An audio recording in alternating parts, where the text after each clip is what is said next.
From MNT-EC, the Micro Nano Technology Education Center, this is Talking Technicians, the podcast about technicians, who they are, what they do, and where they come from. I'm your host, Peter Kazarnoff. I teach technicians and engineers at Portland Community College. In each episode, you'll meet a working technician and hear their story. That means real interviews with real technicians about real jobs.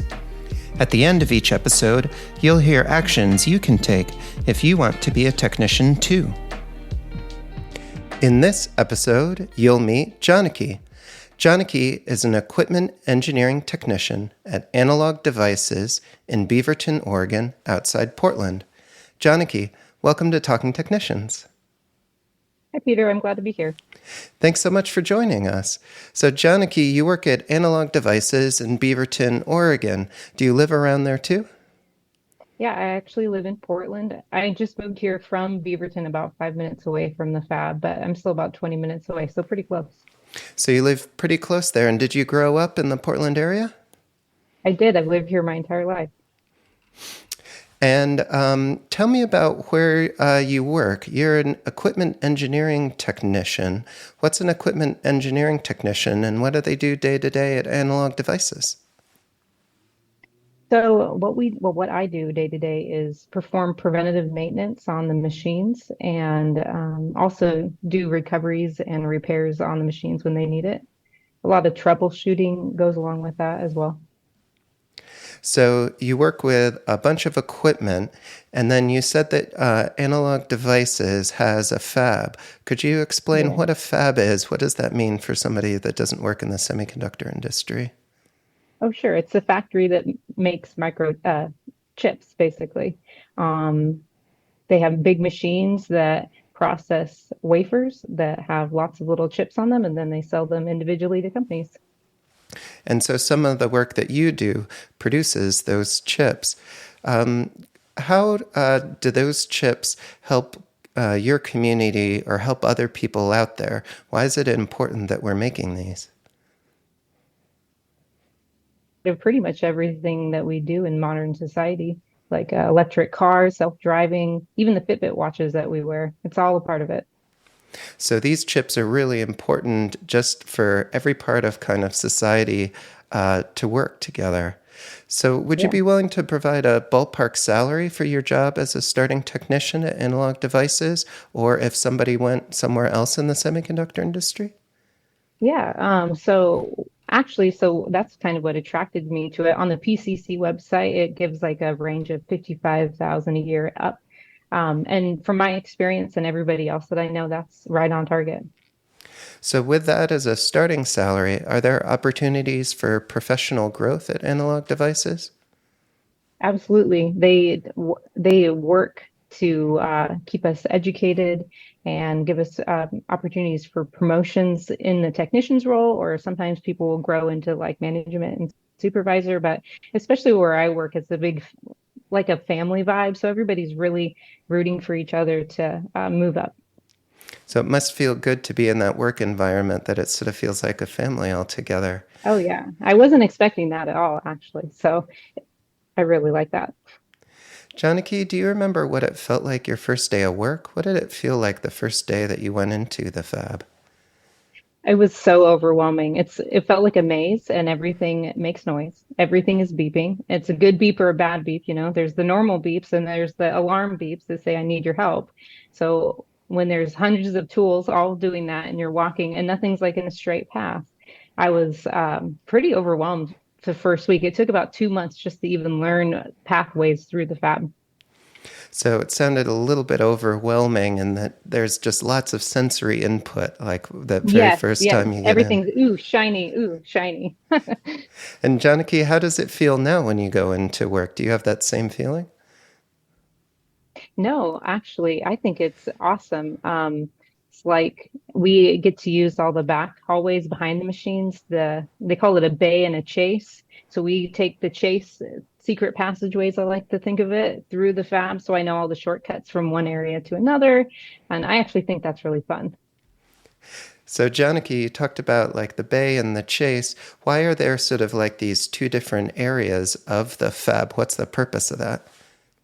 So the machines that the operators run, so they load the wafers into the machines to be processed. That's where in the bay they all load the machines, and they have a lot of like big hallways. But in the back, that's where the maintenance happens. So when tools go down or equipment, we call them tools. They're very big tools. When the tools go down, that's where we get to set up and do repair work, or sometimes like change filters. We do pump maintenance, a lot of hands-on work. So, you're doing a whole bunch of this hands on work. Do you have to wear special clothing or protective equipment when you're working in the fab? Yes. So everybody, when you come into the fab, has to wear a bunny suit. So where I work, the equipment people wear green bunny suits and the operators wear white. So you kind of visually can see who's who in there because it's kind of hard to tell people apart, especially at first, because you just have this little window. You get to see everybody's eyes. But you get used to it. And then when we do repair work and anything with the tools, we have PPE that we wear. So special smocks, gloves, face shields, all that kind of stuff.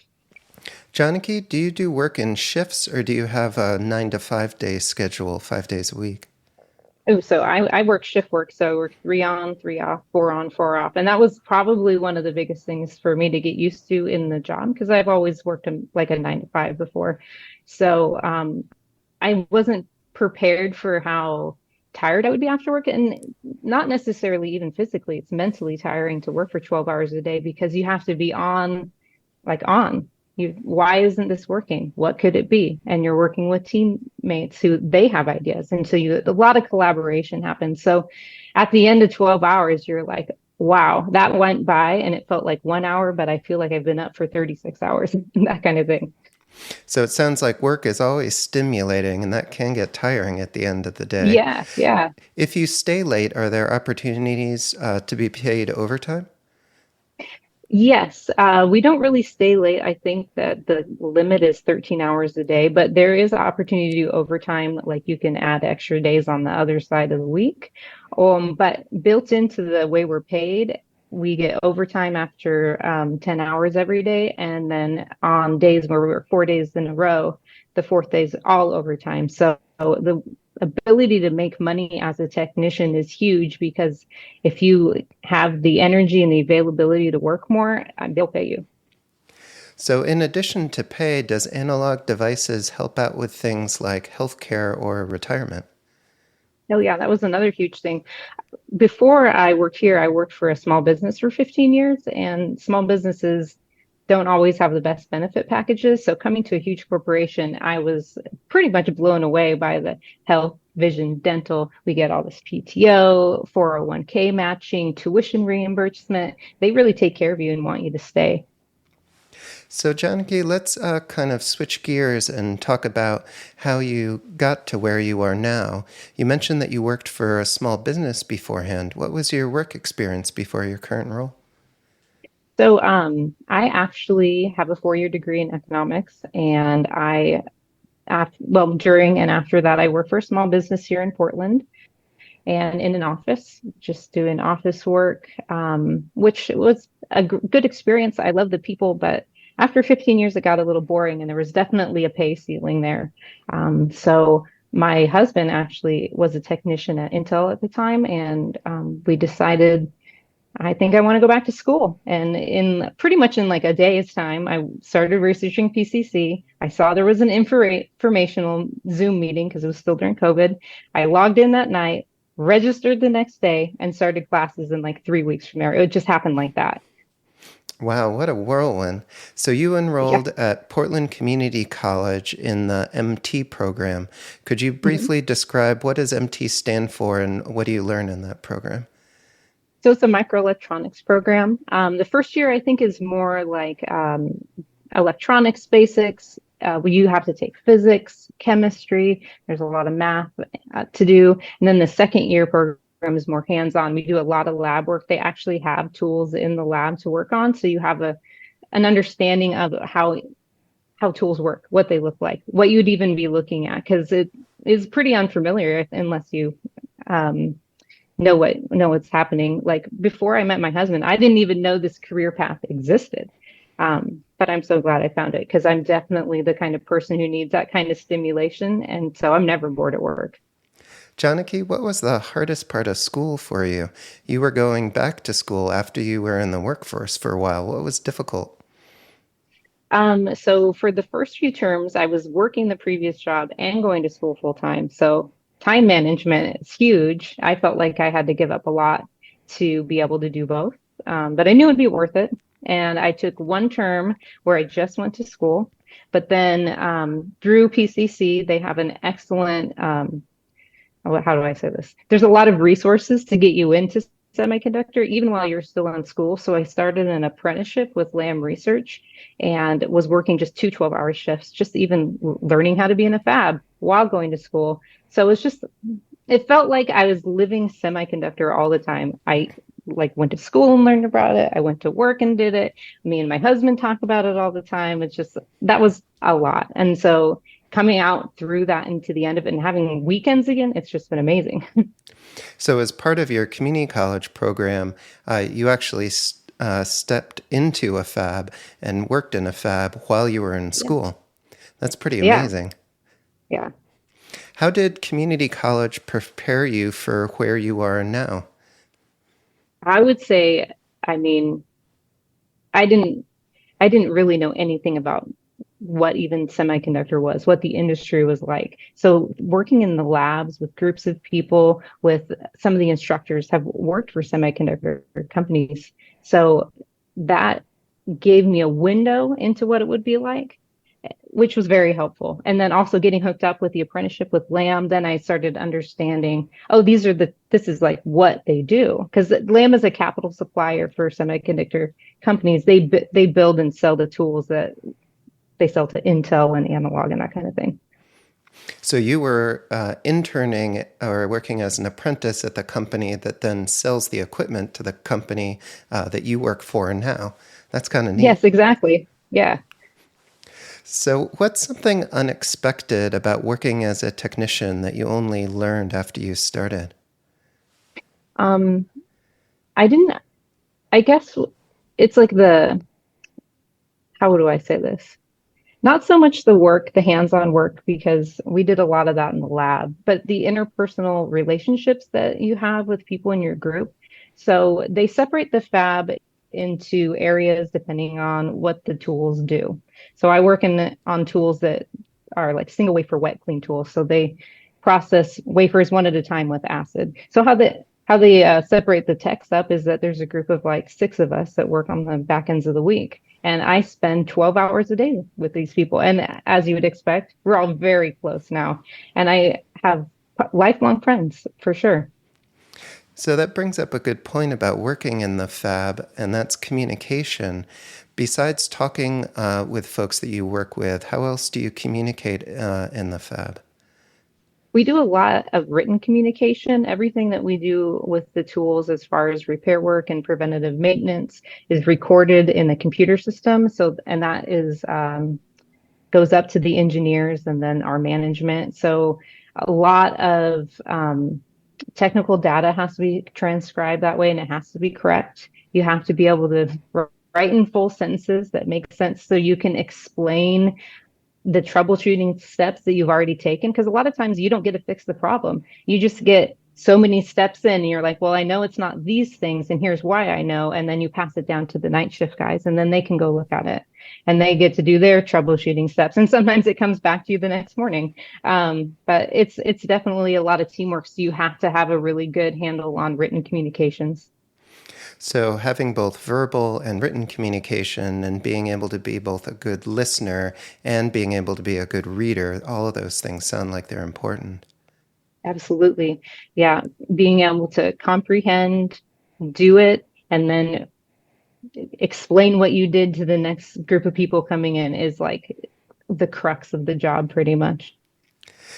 Janaki, how did your life change when you became a technician? What's different now compared to when you were a student at Portland Community College?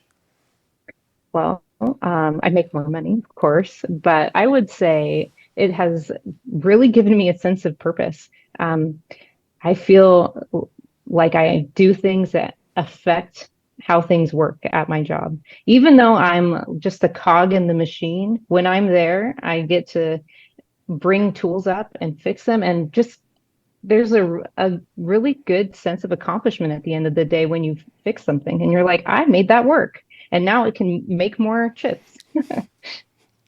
Well, Janaki, do you have a final call to action for students or people who want to transition their careers and work like a technician like you in the semiconductor industry?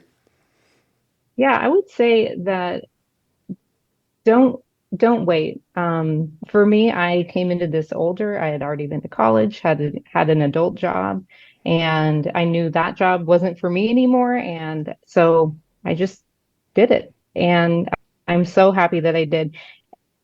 It doesn't matter. I don't know. There's a lot of preconceptions about people who are mechanics or work on robotics. And I never have like done any like hands-on work like that before in a work environment. But you know what? I can do it. And I just went to school and they taught me how. Well, Janaki, thank you so much for sharing your story with me on Talking Technicians. You're welcome. Thanks for having me. Please keep in touch. I will. Talking Technicians is produced by MNT-EC, the Micro-Nano Technology Education Center, through financial support from the National Science Foundation's Advanced Technological Education Grant Program. Opinions expressed on this podcast do not necessarily represent those of the National Science Foundation. Join the conversation. If you are a working technician or know someone who is, reach out to us at info@talkingtechnicians.org. We're always looking out for great guests to share more stories with you.